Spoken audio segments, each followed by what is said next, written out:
문재인 대통령이 신임 주한 외국대사 6명에 대한 신임장 개정식을 가졌습니다.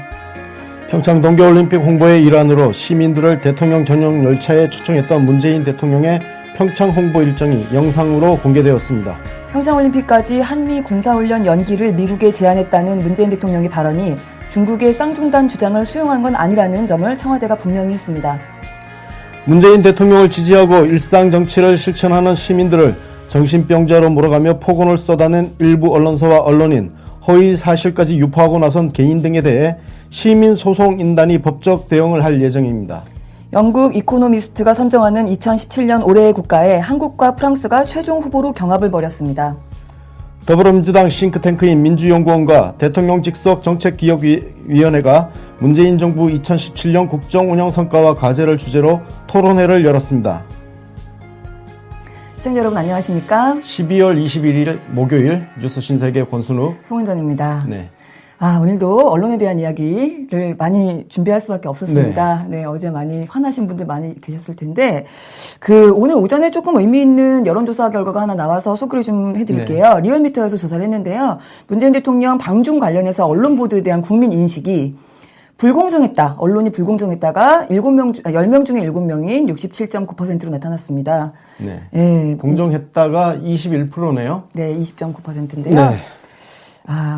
우리 늘 얘기하는 우리 자유당, 바른당 그 지지 세력들, 절대 빠지지 않는 아마 그 세력들과 플러스 알파인 것 같고, 조중동 보는 사람들이겠죠. 그렇겠죠? 그리고 조중동에 놀아나는 사람들. 맞습니다. 네. 불공정했다라는 70% 가까운 것 중에서 특히나 그러니까 불공정했다, 완전히 불공정했다가 42.4%로 굉장히 높아요. 네. 그래서, 지금 우리 시민들이 대다수는 그래도, 언론에 작태에 노란하지 않고 있다라는 생각이 좀 듭니다. 그거 외에는 또 대통령님 지지율도 지금 보합세 조금 떨어졌었죠. 그래서 0.1% 다시 상승을 해서요.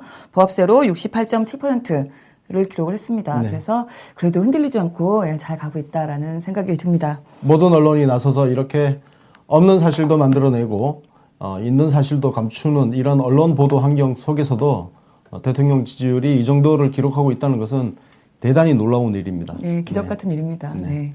그래서 시작에는 일단 기분 좀 괜찮은 소식 전해드렸고요. 첫 번째 소식으로 문재인 대통령께서 어제 6개국 신임 주한대사 신임장을 받으셨어요. 네. 네. 온두라스, 나이지리아, 포르투갈, 그리스, 잠비아, 튀니지 6개 국가입니다. 네, 이게 이제 각국의 정상들이 신임장을 써준 거를 제출하는 거죠. 네, 그래서 그런 제정식을 가지셨는데 대통령께서 브리핑 올라온 거 보니까 각국에 대한 관심을 또 일일이 다 나열을 하시면서 설명을 하시더라고요. 그 중에서 특히 좀 재밌었던 거는 온두라스 같은 경우에는 이제 한중미 간의 FTA가 발효가 이제 곧 된답니다. 그래서 이거 되면은 양국에 좀 도움이 될 것 같다라는 얘기하고, 나이지리아가 이번에 저희 동계올림픽에 첫 출전을 한다라는 얘기가 있는데, 동계올림픽은 처음 나오는 거라고 합니다. 거기에 적도 근처 국가잖아요. 네. 그래서 동계올림픽 스포츠가 아마 불가능할 것 같은데, 그러게요. 아마 다른 외국으로 유학을 갔거나, 그런 걸 통해서 했지 않을까 싶어요. 네, 맞습니다. 예전에 자마이카도 마찬가지 아닙니까? 자마이카 봅슬레이 선수들이 출전했던 영화가 기억이 납니다. 네, 맞습니다. 대통령께서 여기 여자 선수 3명이 출전하는 걸로 알고 있다, 이런 식으로 아주 내용까지 구체적으로 또 언급을 하시더라고요. 네, 그래서 또 마지막으로 이제 각국 대사들 6대사들이 다 양국 간의 정상 외교를 위해서 문재인 대통령이 우리나라로 오십사 하고 또 초청을 각자 하셨어요. 그래서 내년에도 해외 순방이 왠지 잦으실 것 같은 그런 느낌적 느낌이 듭니다. 네, 중요하지 않은 친구가 있겠습니까? 네. 미국, 일본, 중국, 러시아 여기만 중요한 친구는 아니죠. 네, 전 세계 모든 이웃 국가들이 중요한 친구들이죠. 네. 맞습니다. 해외 순방마다 근데 일정이 사실 너무 빡빡하셔서 한번 나갔다 오시면 굉장히 피곤하실까봐 저희가 항상 걱정을 하잖아요. 그래서 들어오시면 한 주말에는 쉬셨으면 좋겠다, 이런 얘기 많이 드리는데, 어제 청스 신잡이 어제 방송되지 않았습니까? 1회가? 네. 거기에서 해외 일정, 빡빡한 일정에 대한 뒷이야기가 조금 나왔어요. 네. 이게 재밌더라고요. 많이 보셨는지 모르겠는데. 그래서 윤영찬 수석이 이렇게 말을 했다고 그래요. 문재인 대통령도 조금 이제 여유롭게 다른 나라 구경도 좀 하고, 그렇게 여유롭게 좀 다니고 싶은데, 지금 뭐 그게 안 되는 상황이니까. 네, 맞습니다. 네. 일정이 워낙 빡빡하고 거기다가 이제 우리 예전에 러시아에 블라디보스톡에 동방 경제 포럼 가셨을 때 있잖아요. 그때는 네. 또 너무 강행군으로 1박 2일로 다녀오셨기 때문에 그냥 밤에 들어가지 마시고 내일 아침에 오전에 들어가시자 이렇게 또 건의를 했대요. 그랬더니 네. 안 된다고 빨리 들어가서 일도 해야 되고 돈도 아껴야 된다. 이게 다 세금이잖아요. 근데 그 얘기를 하신 거예요. 그러니까 이게 이 말씀 들으니까 1박 2일 일정이 진짜 빡빡했던 거죠. 너무 빡빡했죠. 이게 블라디보스톡까지 갔다 오는 거였는데 네. 일정을 보면 9월 6일 오전 7시 출발해서 네. 그 다음 날 밤 8시 36분 도착이에요. 네. 7시 출발하려면 진짜 꼭두 새벽에 나가야 돼. 그렇죠. 네, 꼭두 새벽에 나가야 되고 그 한밤중에 도착해서 맞죠. 집에 갔다가 다음날 또 출근해야 되잖아요. 네. 그러니까 굉장히 피곤하죠. 맞죠. 그래서 하룻밤 더 묵고 다음날 아침에 출발하자고 딱 했는데 네. 하룻밤 묵으면 일단 숙박비, 그렇죠. 식비, 뭐 각종 부대 비용 늘어나잖아요. 그래서 돈도 더 들고 그리고 들어가서 일도 해야지. 예, 들어가서 내일 바로 일을 또 해야 되니까. 네. 예, 워커홀릭이세요. 네, 대통령님 정말 이러시면 안 됩니다. 거기서 경호원급도 좀 잠깐 했어요. 황교익 그 마칼럼니스트가 진행받잖아요. 그래서 너무 이렇게 시민들 사이에 막 끼어들어가서 셀카 찍으시고 이러는 게 자기는 조금 불안할 때도 있다. 그런 거 없지 않느냐 뭐 이런 얘기를 했는데 거기서 대통령님이 그렇지 않아도 그런 건의를 이제 하면 국민이 가장 훌륭한 경호원이다. 이렇게 말씀을 하신다고. 네. 아, 저는 이 말씀이 너무 감동적이었습니다. 네, 감동적인 말씀이시죠. 네. 네. 국민의 한 사람으로서 굉장히 힘이 나는 말이죠.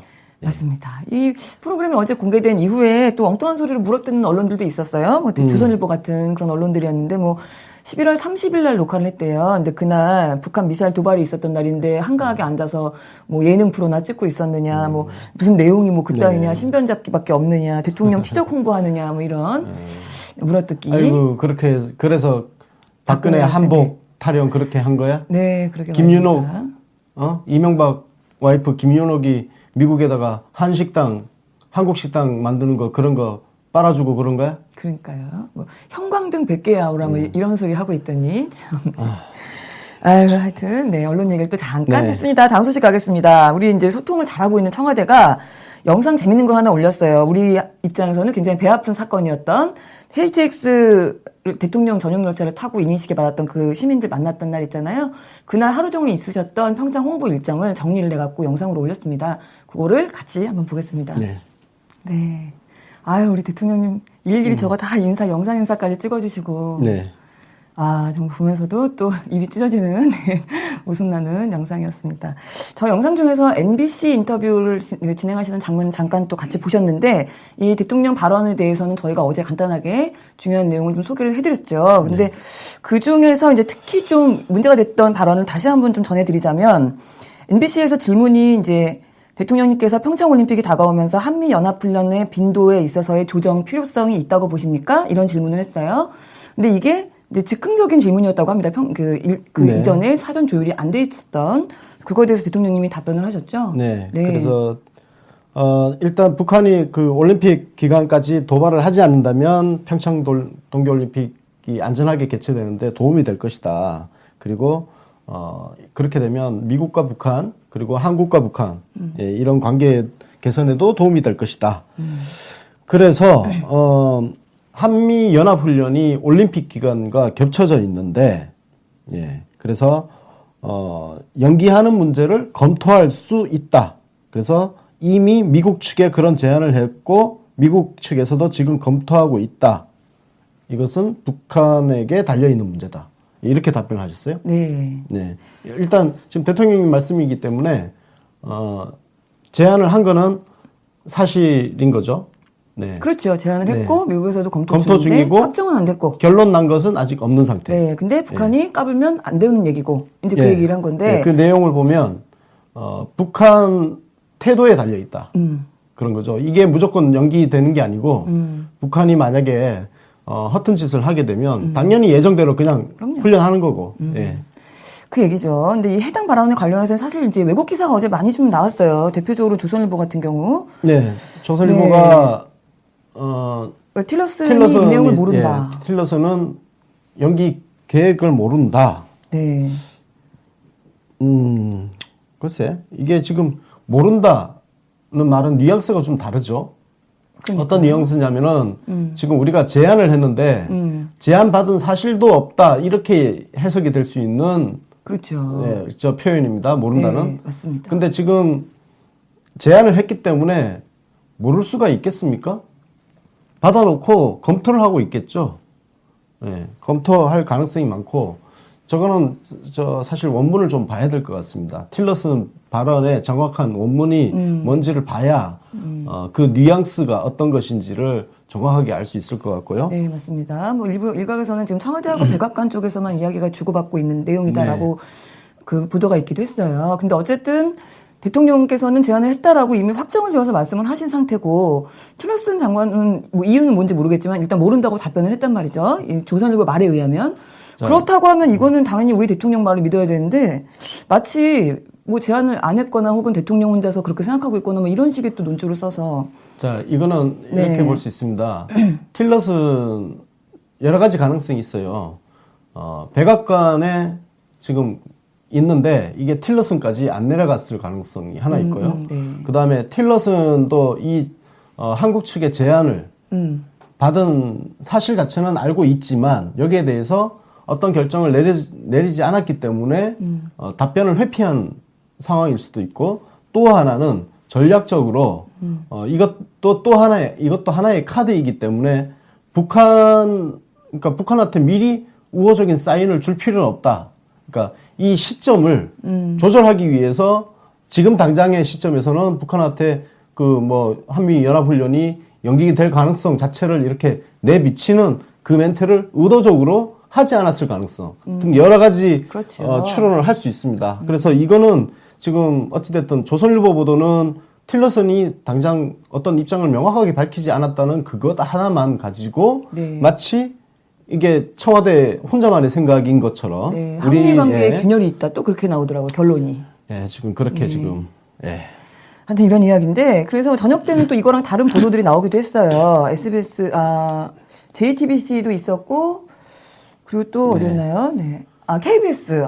맞아요. KBS였네요. 네. 여기서 이제 연합사, 우리 한미연합사에 또 이 내용을 질문을 했습니다. 기자들이 했답니다. 근데 동맹의 결정에 따를 것이다라는 뉘앙스로 대답을 했어요. 근데 이게 무슨 소리냐면 이거는 뭐 일종의 사실 또 알고 있다는 협의가 이루어지고 있다라든가 뭐 이런 이야기에 뉘앙스가 좀 포함되어 있는 그런 보도가 나오기도 했습니다. JTBC에도 네. 같은 내용이 나왔고요. 그렇습니다. 네. 이거는 참 결국은 잘 걸러서 읽고 잘 해석하는 수밖에 없습니다. 네. 예, 그렇지 않으면 언론 보도에 우리가 자꾸 놀아나는 그런 결과가 생기는 거거든요. 네. 제가 며칠 전에 홀대론 프레임에 대해서 말씀해드렸던 거하고 지금 같은 상황인 겁니다. 예. 네, 맞습니다. 그래서 이게 그 청와대 측 이제 고위 관계자가 이거 내용에 대한 또 기자들의 질문이 많이 들어갔나 봐요. 네. 그래서 미국도 충분히 검토할 만한 사안이라고 보고 있다. 그리고 더 이상 도발하지 말라는 메시지를 대통령께서 미리 던지신 게 그 북한에 메시지를 보내는 거다. 만약에 북한이 도발할 경우에는 당연히 이번 대화는 백지화된다. 뭐 이런저런 답변들을 이렇게 내놨는데 이 청와대 고위 관계자가 이제 기자들을 모아서 간담회 하면서 이제 이 얘기가 나왔거든요. 근데 이 기자 간담회 내용이 또 왜곡 보도가 되기도 했습니다. 특히 이제 그 간담회 장소에서 고위 관계자가 기자들이 기자들이 원하는 대답을 안 해준다는 이유만으로 기자들이 뭐 짜증까지 냈다. 뭐 이런 또 소식이 나오기도 했었죠. 네, 짜증나는 소식일 것 같죠? 그래서 다음 소식으로 전해드리고요. 그 전에 광고를 잠깐 얼른 보고 오겠습니다. 네, 청와대 기자간담회에서 많은 이야기들이 좀 나왔는데요. 그 중에 우선적으로는 이제 한미 군사훈련에 관련된 이야기를 좀 전해드릴게요. 그 미국 측과 지금 연기를 협의 중이다라는 대통령의 발언이 중국이 주장하고 있는 쌍중단 그 내용을 수용하는 것이냐라는 뭐 질문이 또 있었어요. 그 안에서. 그래서 뭐 그런 거는 아니다라고 청와대가 이제 밝혔죠. 아니, 그러니까 뭐 이렇게 질문은 할 수 있습니다. 네, 그럼요. 할 수 있고요. 네. 할 수 있는데 이건 뭐 답변을 하면 되는 거고. 네, 그래서 쌍중단. 그러니까 쌍중단이라는 게 이제 미국하고 그 북한이 동시에 다 포기해라. 연합훈련도 포기하고 핵도 포기하고 뭐 이런 얘기잖아요. 대화에 나와라. 근데 이제 그거를 수용한 건 아니다라는 이건 뭐 청와대의 그냥 입장. 평창 동계올림픽 기간 동안에 어떤 북한 참가를 통해서 그리고 한반도 주변 정세에 안보불안 문제를 제거하기 위한 과정을 밟고 있는 것이고 그래서 이거 중국이 요구했던 그런 것과는 상관이 없다는 것을 이렇게 어쨌든 이렇게 설명을 해주면서 이렇게 기사가 나오면은 문제 없습니다. 이런 질문 자체는 뭐 기자들의 권한입니다. 네, 맞습니다. 그리고 그 자리에서 이제 임종석 비서실장의 특사 파견에 관련된 이야기도 좀 나왔었어요. 근데 이게 이제 질의응답이 있었고 또 기사가 곧 되기도 했었는데. 자, 이게 문제예요. 제가 그 청와대 기자단에 이 답변한 사람이 윤영찬 수석이에요. 뭐 우리가 고위관 기자 이렇게 눈 가리고 아웅할 필요 없고, 주로 이제 박수현 대변인하고 윤영찬 수석이 직접 이것저것 설명을 해줍니다. 춘추관장도 가끔. 그리고 권혁기 춘추관장이 그냥 브리핑을 하기도 하고, 지금 임종석 비서실장 그 아랍에미레이트 행보와 관련해서는 정말 제가 받아본 기자들과의 문답을 보면, 정말 적의 연상이 될 정도였어요. 군사 독재 시절에 자기들이 원하는 답변을 받아낼 때까지 맞아요. 고문하던 거 고문관들. 있잖아요. 예? 그 안기부라든지 중앙정보부라든지 국정원 다 한 기관이지만, 그리고 경찰 대공수사과라든지 이런 데서 남산 끌고 가가지고 자기들이 짜놓은 간첩 사건, 이 스토리에 맞는 답변을 원할 때까지, 나올 때까지 그렇죠. 고문을 하잖아요. 그러니까 어제 지금 이 기자 간담회 문답을 보면 자기들이 원하는 대답이 안 나온다고 짜증을 내는 거야. 맞습니다. 아니, 그래서 지금 질문이 임종석 그 중동 관련해서 단순한 상호 협력 관계 때문에 간 거냐, 아니면은 방산 협력 때문에 간 건지 확실하게 말해달라. 이렇게 질문도 엉뚱하죠? 그 얘기했어요. 그랬더니, 왜냐하면 상호 협력 관계다, 혹은 방산 협약 때문에 갔다라는 말을 한 게 아니고, 우리 군부대 보러 간 거잖아요. 그렇게 얘기했었는데 엉뚱한 질문을 했죠. 그래서 청와대 고위 관계자께서 일관되게 말한다. 이 문제는 뭐 연말까지 뭘 털어야 된다는 게 뭐 해결해야 되는 문제가 있어서 간 것이 아니다. 어쨌든 연말에 두 부대를 격려하기 위해서 방문하는 과정에서 특히 아랍에미레이트는 원전 관련해서 우리가 또 수주가 큰 나라이기 때문에 가서 왕세지를 일부러 만난 건 당연히 만난 거다. 우리가 이제 수주랑 연결되어 있는 것도 있으니까. 그래서 당연히 목적은 연말 전에 두 부대를 격려하기 위한 방문이며, 단지 아랍에미레이트는 원전이 우리 수주가 많이 들어가 있는 큰 나라이기 때문에 왕세자를 만나고 온 거다. 이렇게 설명을 했습니다. 그랬더니 그 뒤에 질문들이 계속 말도 안 되게 이어져요. 자, 결국은 이게 지금 한간에 찌라시가 계속 나오고 있죠. 네. 임종석 비서실장 행보가 기자들이 계속 이렇게 궁금해하는 이유는 찌라시 때문입니다. 최초에 대북 척설 나왔었죠.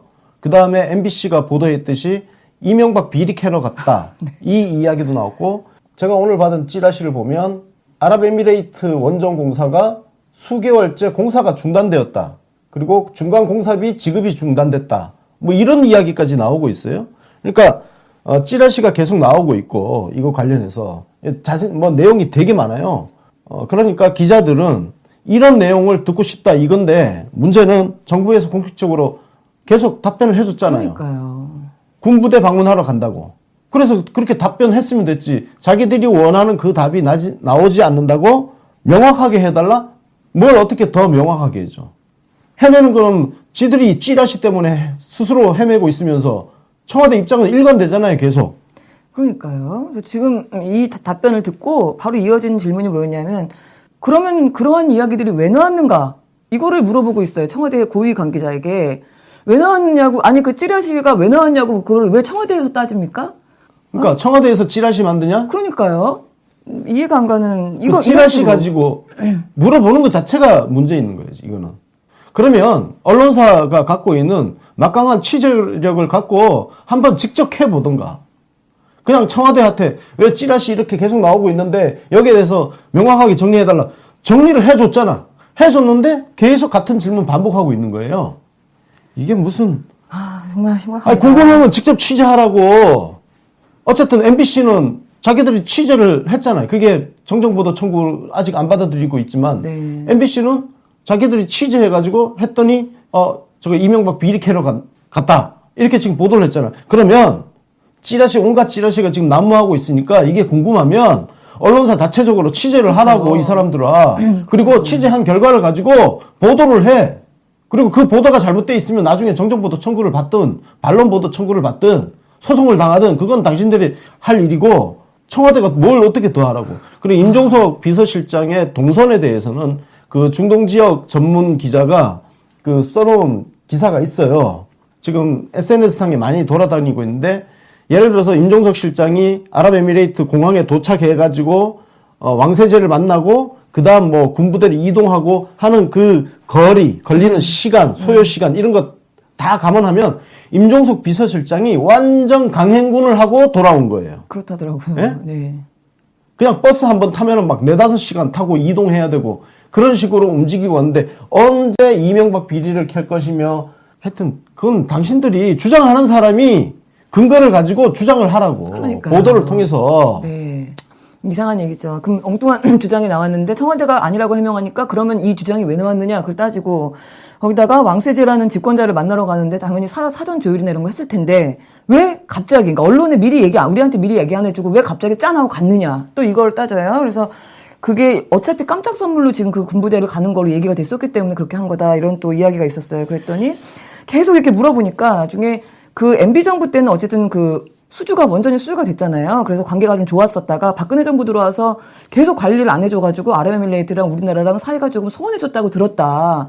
그래서 내친교는 간 김에 왕세제도 만나고 온 거다. 이제 이렇게 일정을 잡아본 거다. 설명이 좀 늘어진 거죠. 그러니까 윤영찬 수석이 좀 길게 얘기를 한 거죠. 그랬더니 또 그걸 밀고 관계가 소원해졌냐? 누가 그러냐? 언제부터 그랬냐? 또 이런 이야기. 박근혜 정부 때 잘못했다는 얘기냐? 중동 관계 관련해서 뭐 때문에 우리가 아쉽다는 소리를 들었느냐, 그러니까 왜 우리가 사이가 안 좋아졌느냐, 그 얘기를 또 계속 물고 늘어지는 상황이었어요. 네. 그래서 정말 이 질문을 한 10대 번을 반복을 하는 상황이었습니다. 그래서 이 답변을 이제 듣고도, 너무 쉬운 답변을 막 어렵게 꼬아서 듣고도 또 말귀를 못 알아듣는 난청팔단들이 많았어요. 이상한 기사들을 올리기도 했는데, 외국 기사가 또 바로 생산이 됐습니다. 이 간담회 이후에 나왔던 기사들이죠. 근데 예를 들면은, 갑자기 의혹을 제기하자 양국의 파트너십을 강화하기 위해서라고 말을 바꿨다. 청와대는 말을 바꾸지 않았고요. 군부대를 시찰하러 갔고 간 김에 관계도 개선한 거다라고 해석을 했잖아요. 지금 대답을 했잖아요. 근데 왜 갑자기 말을 바꿨다 이렇게 얘기를 하는지. 그러니까 우리가 멀티태스킹이라고 하는데 한 가지 일을 하면 다른 모든 일은 다 중단을 해야 되는 그런 사고방식을 갖고 있어요. 원래 목적이 군부대 방문이고 가는 길에 청와대 비서실장이 가니까. 그렇죠. 그래서 왕세제도 만나고 레바논 대통령도 만나고 뭐가 바뀐 거야. 아니 그렇게 설명을 해줬는데 말을 바꿨다고 말을 이렇게 바꿨다.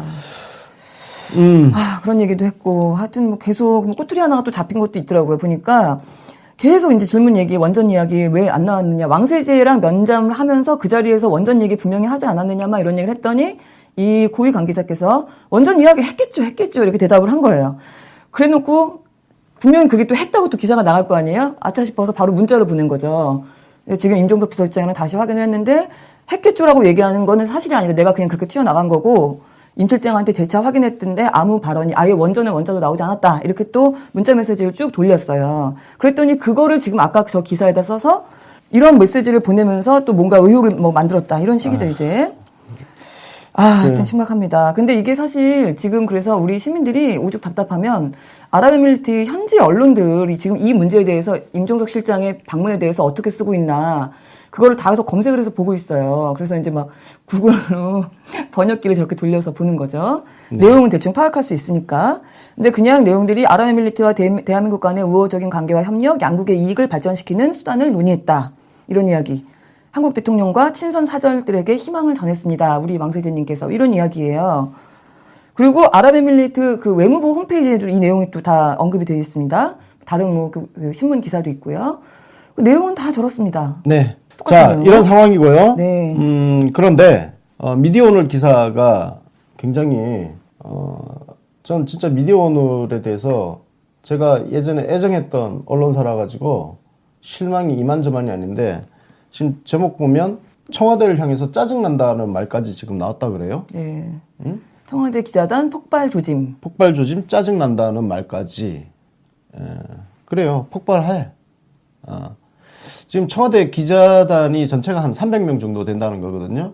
근데 지금 미디어오늘이 만난 기자들이 도대체 몇 명이 짜증난다는 것인지 그것도 솔직히 말해서 의심스럽고 그냥 이 이재진 기자 미디어오늘 이재진 기자가 알고 있는 몇 명의 기자가 짜증난다고 해서 전체 기자들이 짜증낸 것처럼 이렇게 기사 쓴 거 아니냐 저는 그렇게 지금 추측을 하고 있습니다.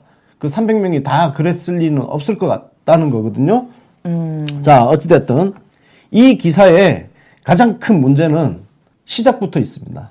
이 기사 시작 부분 혹시 네. 넣어놨나요? 네. 한번 봅시다. 이 기사가 어떻게 시작하냐면은 지난 15일 중국 측 경호원이 기자 폭행 사건이 터지고 난 뒤 네. 일부 언론에서 중국 홀대론 보도가 나오기 시작했다가 15일 날 맞고 나서 나왔다는 얘기인데 자, 이 홀대론 보도 네, 다음 사진 보면은 이제 검색을 한번 해봤죠. 제가 어제 정말 이거 진짜 찾았습니다, 진짜. 홀대론이 언제부터 시작됐는지를 일일이 검색해가지고 찾았어요. 딱 12월 12일부터입니다. 12일이 언제냐면요. 대통령께서 중국 가시기 전날입니다. 맞습니다. 13일 날 중국 가셨거든요. 근데 12일부터 이미 홀대론이 쭉 나오기 시작했어요. TV조선, 채널A, SBS 뉴스, 뉴스원, 자, 한 군데서 쓰기 시작하니까 이제 다 따라 쓰기 시작하는 거예요. 이게 대한민국 언론의 지금 전형적인 패턴이고 가장 큰 문제이기도 한데 누군가가 신박하다고 하는 기사를 쓰잖아. 그러면 다 따라가요. 이게 홀대로 누구 하나 쓰니까 다 우르르 따라간 거거든요. 그리고 대통령께서 출국하시는 그날 아침에 논평들이 나옵니다. 홀대론이 들어간 야당들의 논평들이 우르르 쏟아져 나와요. 그게 이미 언론이 12일 날 홀대론을 쓰기 시작했기 때문에 그랬어요. 근데 이 미디어오늘 이재진 기자는 15일 중국인 경호원에게 사진 기자가 폭행당한 그 이후에 홀대론이 나왔다. 이런 식으로 기사를 썼어요. 이건 굉장히 악의적인 기사예요. 악의적인 표현입니다. 엄청난 사실 왜곡이고.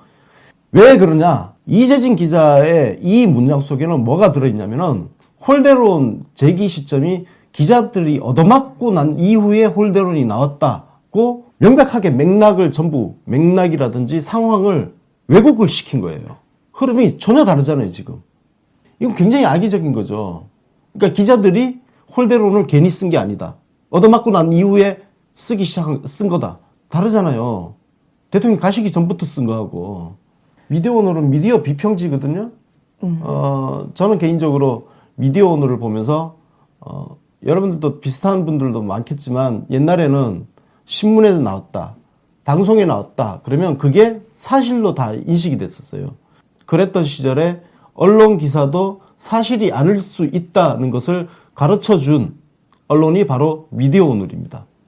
그랬던 미디어오늘이 미디어 감시 기능을 상실하고 오히려 이렇게 기자들을 사실을 왜곡해가지고 기자들을 이렇게 변호하는 역할을 지금 하고 있다는 것이 미디어오늘의 존재 의미에 대해서 한번 묻고 싶어요. 미디어오늘 대표이사와 편집국장한테 미디어오늘의 역사에 부끄럽지 않은지. 네, 그렇습니다. 그래서 이 자리에서 지금 또 분위기가 안 좋아졌던 것들 중에 하나는 그 혼밥 타령을 또 계속했어요.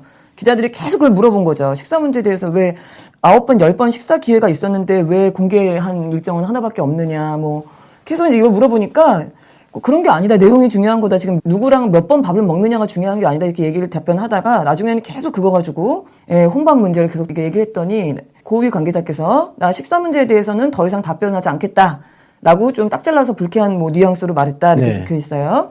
근데 이제 이 얘기를 한 다음에 또 임종석 비서실장 얘기를 또 계속 물고 늘어지는데 언론들은 계속 물고 늘어지고 이러니까 나중에는 이제 분위기가 좀 안 좋아졌다는 거죠. 지금 혼밥 문제는 네. 15일 날 기자간담회에서 그때는 박수현 대변인이 답변을 했는데 이것도 문답 전체 내용을 텍스트를 보면요. 정말 대변인 해먹기 정말 힘들겠구나. 아니 계속 밥 타령 질문을 해요. 그 질문 계속 이어지면 대변인 입장에서 정말 진짜 짜증 폭발이거든요. 지금 청와대 기자단 조금 전에 미디어오늘 기사를 보면 청와대 기자단들이 지금 짜증난다고 하는데 지금 상황은요. 청와대가 진짜 짜증나는 상황이에요. 네. 기자들이 짜증나는 상황이 아니라 그렇죠.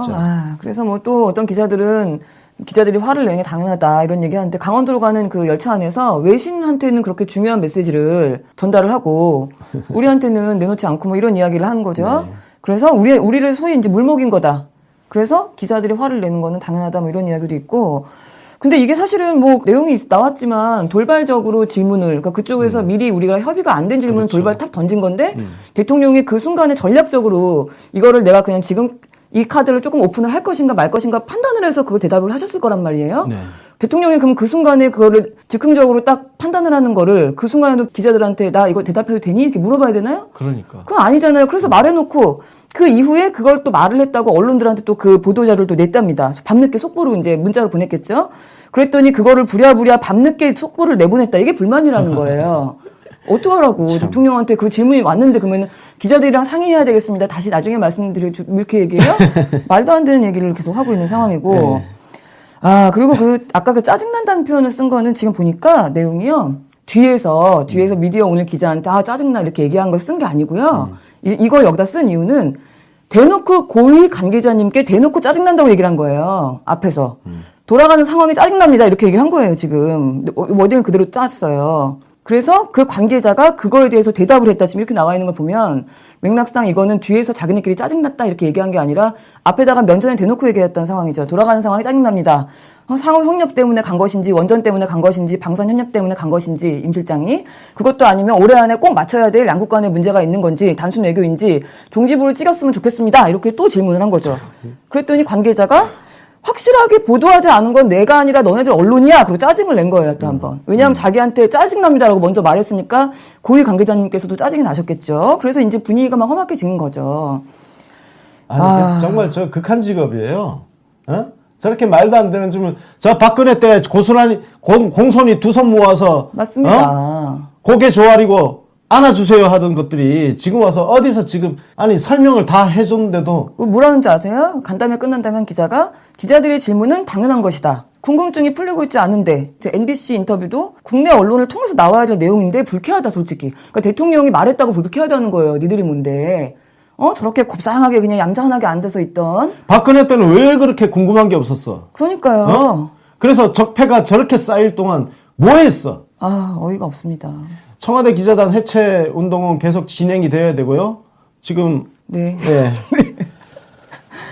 아유 그렇죠. 그리고 또 어떤 기자는 코리아 언론 패싱이라고 해도 부정할 수 없는 거 아니냐 이렇게 얘기했다는데 패싱합시다 그냥. 참. 대한민국 기자 왜 필요해?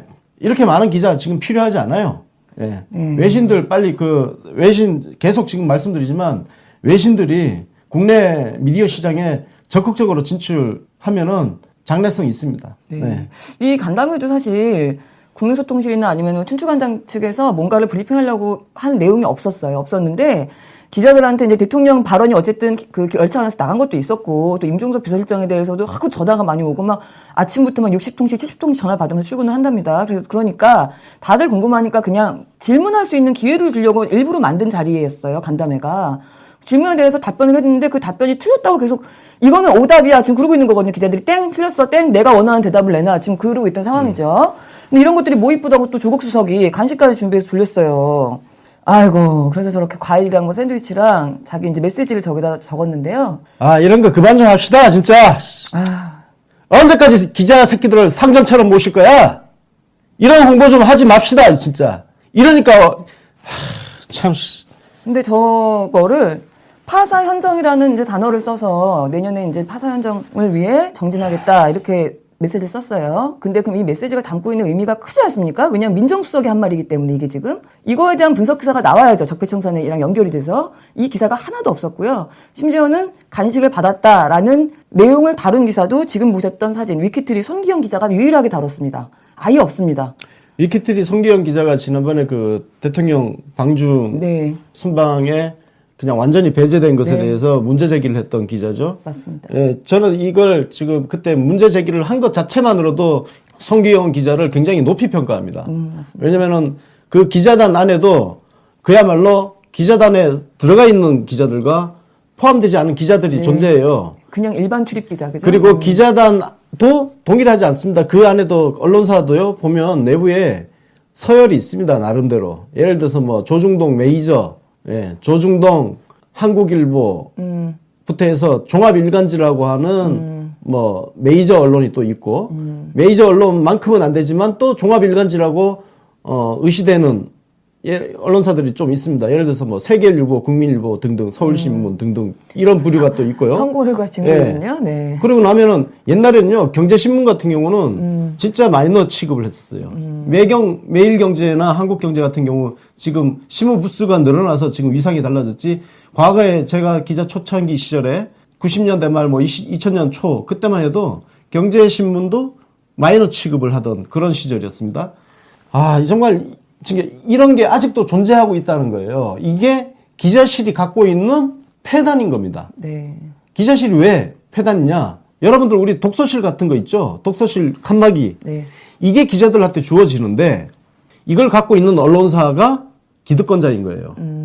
뒤에 들어온 언론사들은 그런 부스를 사용을 못 합니다. 왜? 이걸 더 만들지 않는 이상은. 그렇죠. 예. 그래서 한정돼 있으니까. 오픈된 브리핑룸에서 네. 아까 여러분들 보셨던 그 긴 탁자에 쭉 앉아 있잖아요. 여기에 앉아 있는 언론사들이 그야말로 이제 후발주자들, 마이너 취급을 당하고 있는 그런 언론사들인데, 그러니까 이런 보이지 않는 장벽, 서열 구조, 기득권 구조, 네. 이거를 다 무너뜨려야 되는 거예요. 이걸 시도했던 게 노무현 대통령의 취재 선진화 방안이었고, 기자들이 지랄지랄 해가지고 국민들도 하여튼 대통령 편 하나도 안 들어주고 해가지고 그렇죠. 반쪽짜리로 실패했단 말이에요. 말씀드렸지만 세종정부총사 같은 경우는 일부 관철이 돼 있습니다. 여튼 그러니까 이런 구조를 완전히 해체하지 않으면 네. 기자들의 이런 특권의식, 그리고 간식 같은 거 주지 마세요. 배고프면 지들이 사 먹겠지. 왜 홍보실에서 기자들 간식 주고 커피 주고 무슨 생수통 별별 거 다 갖다 놨어요. 그런 거 하지 마세요 좀. 그게 전부 권한유착의 산물 아니야. 언제까지 권한유착의 그 관례를 인정을 하면서 내려갈 거예요. 하여튼 속상합니다. 저런 거 얻어먹고 고위 관계자님 면전에 대놓고서는 짜증난다는 소리까지 뱉는 기자들 어마어마합니다. 상주 기자는 제도 폐지 청원 더 해야 됩니다. 지금 오늘 아마 아까 제가 채팅창 보니까 7만 4천이 네. 좀 넘은 것 같아요. 근데 멀었습니다, 아직. 네, 지금 뭐 20만 어쨌든 무조건 채워야 되겠다. 좀 그런 생각이 들고요. 언론 문제에 대해서 아직 이 정도 수준밖에 안 된다는 거죠. 그러니까 인식, 공감대가 아직 여기까지밖에 못 왔다. 그렇게 저는 현실로 받아들입니다. 그래서 계속 한번 떠들어 보겠습니다. 네. 뭐 언젠가는 20만 되겠죠. 그러니까요. 네. 기간이 정해져 있기 때문에 정말 더 많이. 네. 나중에 또 바꿔서 또 하고 하는 거지 뭐. 네. 될 때까지 한번 해봐야 될 것 같습니다. 정말 언론들이 오죽 심하면 대통령이 숨 쉬면 혼숨이냐? 혼숨이라고 비판할 거냐? 라는 칼럼까지 등장을 했어요. 너무 공감이 가는 칼럼이었습니다. 정의준 동아대학교 교수님. 네. 이분이 좋은 칼럼 많이 쓰시는 분인데. 네. 예. 그래요. 진짜 혼숨이죠? 저럴 판이죠, 지금. 예. 네. 박근혜도 중국 가서 새끼. 네. 예, 중국 쪽하고 밥 같이 먹은 게 새끼예요. 네. 우리 대통령님 2끼. 트럼프는 우리나라 와서 한 끼 먹고 갔어. 트럼프 정말 혼밥 많이 먹었죠. 한국 혼밥 뭐 많이 물론 먹었네요. 일정도 1박 2일로 짧아가지고 밥 먹을 시간도 별로 없었지만 국빈 만찬 한 끼 먹고 갔잖아요. 정말 짜증납니다. 하여튼 이런 이야기, 짜증나는 이야기 좀 했고요. 다음 소식도 기분 좋은 소식은 아니네요. 네. 저희 그 뉴스진 세계에서는 사실 그 영향력이 좀 큰, 그러니까 소위 말하는 빅스피커라고 하는 팟캐스터라든가 방송인이라든가 정치인들이 그 문재인 대통령한테 좀 누를 끼칠 것 같은 문제 있는 발언을 했거나 언행을 했을 때 저희가 사실 누구도 가리지 않고 비판을 하고 있습니다, 지금. 네. 근데 이제 그 보수 진보를 막론하고, 뭐 우리 편, 남의 편 막론하고 문제가 있다라는 거는 분명히 언급을 해드리려고 노력을 하고 있는데, 이 비판받은 분들의 이제 일부 팬들 중에 좀 격양된 반응을 보이시는 경우가 굉장히 많았어요. 근데 그 심한 경우에 어제는 허위 사실까지 공표를 하는 분이 계셨습니다. 네. 네. 이거는 사실 이게 제 뒤에 나와야 되는데 원래 서민 교수 먼저 하고 이걸 하려고 그랬는데 네. 자, 어쨌든 저는 사과 같은 거 필요 없고 이걸 바로 법적 소송을 들어갈 생각입니다. 허위 사실이 너무 많아요. 그리고 지금 이 글 때문에 다른 사람들이 이 글을 보고 저를 허위 사실로 공격하고 있는데 저는 저의 논리가 문제가 있다거나 그리고 제가 제시하고 근거로 제시하는 팩트가 잘못되어 있다거나 이런 부분에 대해서 저를 비판하는 거 다 받아들입니다. 그리고 심지어 저 같은 경우는 수많은 조리돌림이 이루어지고 있지만 거기에 대해서 다 받아들입니다. 왜? 저도 비판을 하고 있기 때문에 당연히 저도 비판을 받을 수 있고 저에 대한 인상 비평 할 수 있습니다. 예를 들어서 뭐 못생겼다. 네, 이런 거 할 수 있어요. 글 잘 못 쓴다. 네, 다 할 수 있습니다. 그러나 저의 개인 프라이버시와 관련해서 잘 알지도 못하면서 허위의 사실을 유포하는 이것은 심각한 범죄 행위예요. 저런 행태가 어떤 문제냐면은 제가 지금 이동영, 정봉주 등등 비판을 했잖아요. 최민희 비판을 했는데 그 비판을 한 것은 그 사람들의 논리에 대해서 비판을 한 겁니다. 그렇죠. 일종의 반박을 한 거죠. 그렇다면 저의 반박에 대해서 이동영, 최민희 뭐 이런 사람들, 정봉주 이런 사람들이 다시 저에게 반박을 하든지 수긍을 하든지 하면 되는 거예요. 혹은 그 사람들을 옹호하는 사람들조차도 저의 반론, 예를 들어서 홀대가 있었다. 이동영 씨는 홀대가 있었다 그랬잖아요. 그러면 제가 홀대가 없었다 얘기를 했잖아요. 그럼 홀대가 있었다고 다시 반론하세요. 근거를 제시해서 홀대 있었다. 이걸 이해 못합니까? 지금 저 이동영, 정봉주, 뭐 최민희 등등의 팬이라고 하는 사람들은 저의 반론권을 제한을 하고 있어요. 맞습니다. 이거는 언론의 자유에 대한 심각한 침해인 거예요. 민주주의에 대한 침해인 겁니다. 왜 반론을 허용하지 않습니까? 그 사람들은 반론을 허용하지 않고 아무런 말을 해도 된다는 것입니까? 자, 이 간단한 걸 이해 못 해가지고 심지어 저희 개인 잘못된 허위 사실, 저희 개인 정보에 대해서 이야기하는데 조선일보가 댓글 공작 사건 수사를 지휘하던 최동욱 검찰총장 찍어낼 때 최 총장의 개인 프라이버시를 꺼내와서 사퇴를 시켰죠? 지금 저에 대한 어떤 저런 글들은 그것과 굉장히 흡사한 겁니다. 우리가 민주주의 국가에서 어떤 주장에 대해서 반론을 하고 재반론을 하고 이런 과정에 대한 이해가 없이 반론 자체에 대해서 불쾌하게 생각을 하고 내부 총질이라고 그러면 저 사람들은 민주주의자입니까? 예. 그래서 제가 어떻게 살아왔는지에 대해서 제가 이 자리에서 구구절절히 설명할 이유는 없고요. 너는 그때 뭐 했냐? 네. 뭐 했어요. 팟캐스트만 존재했나요? 아니, 그럼 이명박근혜 9년을 끝장내는데 팟캐스트만 기여를 한 거예요? 그 논리가 어떻게 가능합니까? 그러면 박정희가 대한민국 경제 발전을 이룩했다는 그 논리도 가능한 거예요? 하여튼 저에 대한 허위 사실 저 거는 제가 저게 그 수다맨이라는 팟캐스트 게시판에 올려져 있는 글인데 그냥 바로 법적 조치를 들어갈 생각입니다. 네. 그리고 그 추가로 어제 소개했던 그 경향신문의 서민. 네. 자, 사실 이게 지금 제 개인적인 이야기를 먼저 해서 좀 죄송하고요. 서민의 그 기생충 어제 말씀을 해드렸는데 이 글은 정말 많은 우리 문재인 대통령 지지자들을 혐오하는 정신병자라고 했죠. 네. 혐오하는 거거든요. 그래서 조기숙 교수님께서 좀 생각이 좀 맞았습니다. 저희도 어제 방송에서 법적 대응 검토 말씀을 드렸는데 실제로 소송인단 모집을 해가지고 민형사 소송을 제기하기로 했습니다. 그래서 조기숙 교수님이 대표 소송인으로 대표 원고로 이름을 올리시겠다고 저한테 말씀을 주셨고 앞으로 이 부분은 실무적으로 어제 이미 변호사들 통해서 법률 자문은 어제 이미 검토를 다 끝냈습니다. 그래서 구체적인 실행을 어떻게 할 건지 준비되는 대로 말씀을 드릴 거고요. 왜 이렇게 소송을 진행하느냐? 지금 언론이 문바, 홍위병 이런 프레임을 가지고 총공격을 하고 있습니다. 우리도 그냥 시민들입니다. 문바 이기 이전에 시민이란 말이에요. 근데 문바라고 해서 특정 집단이 어떻게 이렇게 있는 게 아닙니다. 이걸 지금 대한민국 언론들은 특정 집단으로 분리를 하고 있어요. 굉장히 이건 반인권적인 처사인 거고 중요한 거는 서민 씨 칼럼 같은 경우는 정말 인간에 대한 혐오를 저렇게 표현할 수 있을까? 혐오 정서가 가득하죠? 제가 국가인권위원회 제소도 검토했는데 그거는 조금 힘들 것 같다는 변호사의 이야기가 있어가지고 민형사 소송만 제기하는 걸로 지금 정리가 됐고 실무 진행하는 대로 계속 이 부분 말씀드리도록 하겠습니다. 네, 그 내용이 정리되는 대로 아마 그러면 같이 소송하실 분 혹시 계시면 네, 또 말씀 모집하기도 하겠죠. 그래서 그때 다시 한번 말씀을 드리도록 하겠습니다. 네. 하여간 우리 집권 그냥 가만히 있지 않겠습니다. 이제는.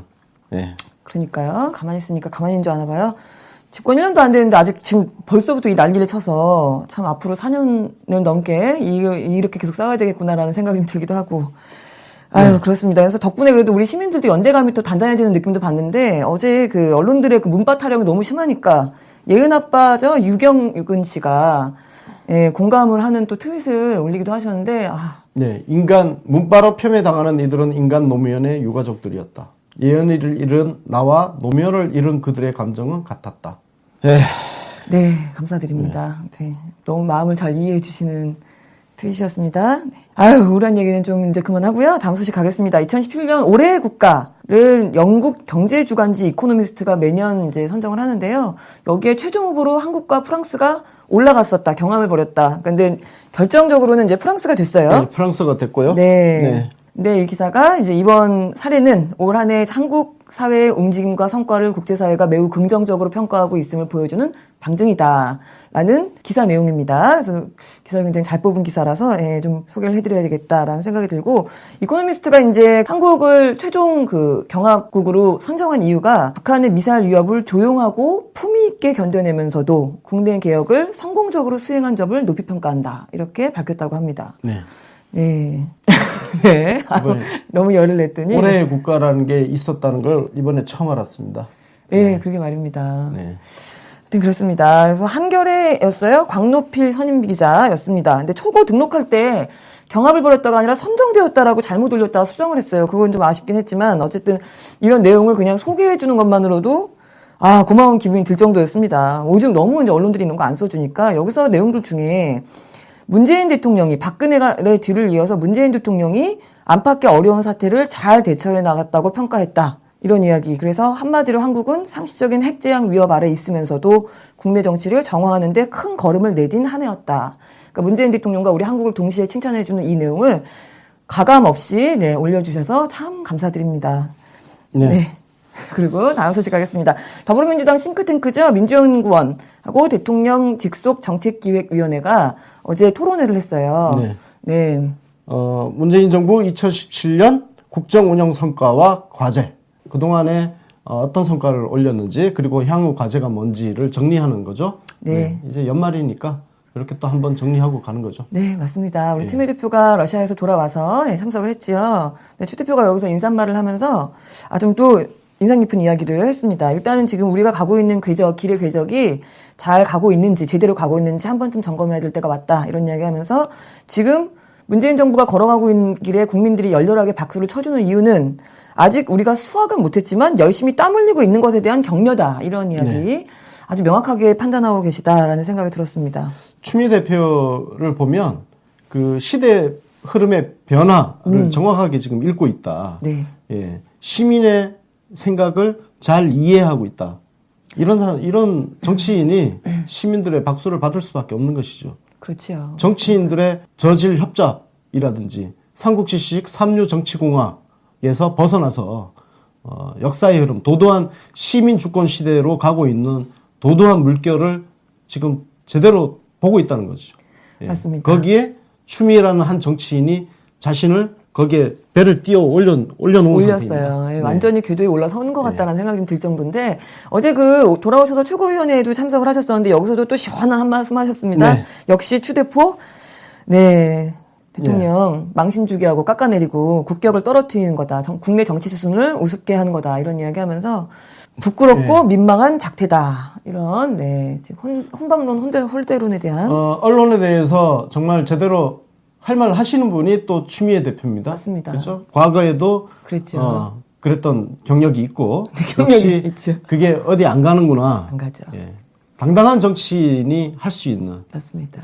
제가 그래서 여기서 그 추미애 대표 알려지지 않은 좋은 이야기 하나 말씀을 드리면, 여러분들 우리 문재인 대통령 지지자님들이 그 예산안 처리 과정에서 현수막 전쟁 우리가 지고 있다. 왜 민주당 현수막 전쟁 안 하냐. 이런 불만 많이 있었잖아요. 이거를 추미애 대표가 그 담당자들을 불러서 상황을 파악하고 나서 왜 이걸 안 하고 있냐 호통을 치고 빨리 현수막 내걸어라 지시를 내렸다고 합니다. 그럴 줄 알았습니다. 그 얘기 막 시끄러워지면서 갑자기 현수막이 나타났잖아요. 그래서 이거는 위에서 혼냈다 이런 생각이 좀 들었는데 어떤 분이 또 우리 여당이라서 뭐 여유 있게 했다 뭐 이런 얘기도 하셨었는데 그게 아닌 걸로.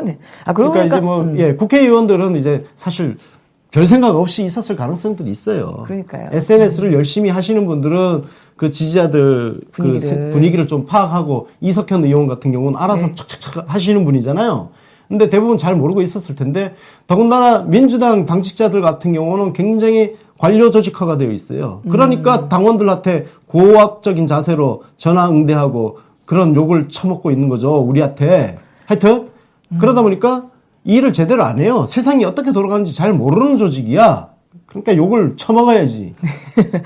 네, 그렇군요. 어제 그 추미애 대표 입 닫고 있어야 된다라는 제 채팅창에서 제가 그걸 읽고서는 추미애 대표 잘하고 있다 막 그랬는데 어떤 분이 그런 의미로 얘기한 게 아니다. 추미애 대표가 다른 사람들을 입 닫게 해야 된다 뭐 그런 표현이었다 하시더라고요. 네. 제가 오독을 했습니다. 난도팔단 송 작가입니다. 그래서 어제 제가 또 거기에 대해서 한마디 또 걸쳤잖아요. 제가 예, 굉장히 막 비판을 하고 차단시키라고 하는데 네. 아유, 죄송합니다. 잘 모르고 네, 맞아요. 예, 그렇게 이 문장을 읽다 보면은 예, 오독이 될 때가 있습니다. 네. 그래서 추미애가 입 닫게 해야 이렇게 쓰셔가지고 추미애 보고 입을 닫게 하라는 건 줄 알았는데 그게 네. 아니었다라는 얘기였고요. 어제 혹시 그 글을 쓰신 분, 그 되게 억울하셨나봐요. 막 여기저기다 네. 그 얘기 올리시더라고요. 마음의 상처를 입었다면 죄송합니다. 죄송하다는 말씀 드립니다. 네, 난독증에 고쳐보도록 하겠습니다. 그리고 국회 얘기한 김에 팝콘뉴스 하나 더 할게요. 네. 간소 없는 감옥이 지금 폭주 중입니다. 어떡합니까? 어제 난리 났다는데요. 네. 어제 그 국민의당 그 상황 돌아가는 거 네. 받아보니까 진짜 난리 난장판이에요, 난장판. 난리 났어요. 난리 났습니다. 막 끌고 와라, 막, 안철수가 여기 나타나질 않았대요. 그러니까 너무 황당하지, 설마하니, 제가 예상도 못했습니다. 안철수가 여기 나타나지 않을 거라는 생각은 하지도 못했는데, 자기 기자회견만 하고, 당원 투표에 붙이겠습니다. 이렇게 하고, 도망간 버렸나봐요. 안 나타났대요. 그래서 도철수가 됐죠? 새로운 별명이 생겼습니다. 도철수. 도망한다 할 때 도자. 그래서 도철수가 됐는데, 이게 원래, 오후 2시에 의원총회 열기로 되어 있었고 안철수가 참석하기로 되어 있었대요. 그러니까요. 근데 11시 반 정도에 기자회견 당원 투표 붙이겠다고 기자회견 해놓고 튀어버린 거야. 그러니까 2시에 의원들이 쭉 모여서 왔더니 안철수가 안 오네? 그러니까 난리가 난 거죠. 뭐 정동영부터 뭐 어디서 정치 배웠어? 뭐 그러니까요. 더 웃긴 건 본인은 안 오면서 또 거기 당대표 비서실장이 있답니다. 송기석 당대표 비서실장. 그러니까 안철수 비서실장이에요. 네. 그 사람을 대신 내보낸 거죠. 욕먹으라고. 그래서 이 사람이 이제 방어하는데 이게 방어가 되겠습니까? 정동영이 막 가서 끌고라도 와라 막 난리를 치니까 또 말씀 좀 가려서 하세요. 짐승도 아니고 어떻게 끌고 오란 말 하십니까? 막 이러고 난리를 쳤다. 권은희는 확실하게 안철수 쪽에 섰는가 봐요. 네. 그리고 이 와중에도 극중주의 중에서도 최고의 극중주의가 있어요. 지금 김동철 원내대표는 자기는 찬성도 반대도 아니다. 그래서 이러고 있어요. 극중의 극중. 극중 오브 극중. 김동철 원내대표. 네, 이거 국민의당 이야기는 뭐 우리 정치 신세계 하승주 소장이 전문가니까 그렇죠. 정치 신세계에서 재밌게 하나 만들어 보겠습니다. 네, 아주 재밌을 것 같습니다. 지금 뭐 내년 지방선거 일정이 좀 나왔잖아요. 그래서 더 아마 마음이 급한 것 같은데 내년 2월 13일에 예비 후보자가 등록이 시작된다라는 얘기예요. 네, 평창올림픽 기간에 후보자 등록이 시작되는 거라서 재미있는 일들이 많이 있겠다. 쯤 되면. 예비 후보 그 정치 신인 같은 경우는 굉장히 힘들 것 같아요. 네. 올림픽 기간하고 겹쳐가지고 자기 자신을 알리는데 굉장히 큰 어려움이 있을 수 있을 것 같다는 생각이 좀 듭니다. 네, 그렇습니다. 지선에 대한 이야기도 앞으로 또 꾸준히 해야 될 것 같습니다. 오늘의 뉴스 신세계는 여기까지입니다. 오늘은 12월 21일 목요일이었고요. 네. 오늘 오후에는 전해철 의원 인터뷰가 있습니다. 여러분들 궁금하신 거 많을 거예요. 더군다나 지금 요즘 이재명 성남시장하고 남경필 경기도지사가 뉴스공장 고정 편성이 돼가지고 제가 그거 여쭤볼 거예요. 뉴스공장 그렇게 고정 편성하는 거는 그건 약간 반칙인데. 굉장히 반칙이죠. 그렇죠. 결국 남경필이야 뭐 될 리 없으니까 그 듣는 사람들은 대부분 민주당 지지자니까 이재명 시장은 굉장히 띄워주는 그러니까 이재명 결과를 낳을 수 있는데. 이미 무슨 경기도지사 남경필 현 경기도지사의 카운터 파트너가 된 듯한 착오를 일으키게 할 수 있는 여지가 있습니다. 문제가 있네요. 그래서 제가 오늘 이재명 시장의 경쟁자라고 할 수 있는 전해철 의원님한테 그런 뉴스공장의 그 편성에 대해서 그게 6개월 고정이래요. 지선 갈 때까지는 지방선거 때까지 이거 사실상 이재명 선거운동 해주는 거거든. 이런 부분에 대해서도 제가 한번 물어보도록 하겠습니다. 저는 그 뉴스공장 그 고정 편성은 빨리 철회돼야 된다는 입장을 갖고 있습니다. 그거는 좀 문제가 있습니다. 사실상의 선거 개입입니다. 그거는. 하여튼 네. 경선 후보로 하마평에 오르는 분들은 본인이 나가겠다고 얘기하는 분들은 사실은 그러면 다 똑같이 시간을 줘야 되는 게 맞죠. 그렇죠. 네. 하여튼 그렇습니다. 그래서 오늘 오후 3시에 전해철 의원 인터뷰 라이브로 진행되니까 많이 봐주시고요. 저희는 내일 오전 10시 45분에 다시 오겠습니다. 시청해주신 여러분 고맙습니다. 감사합니다.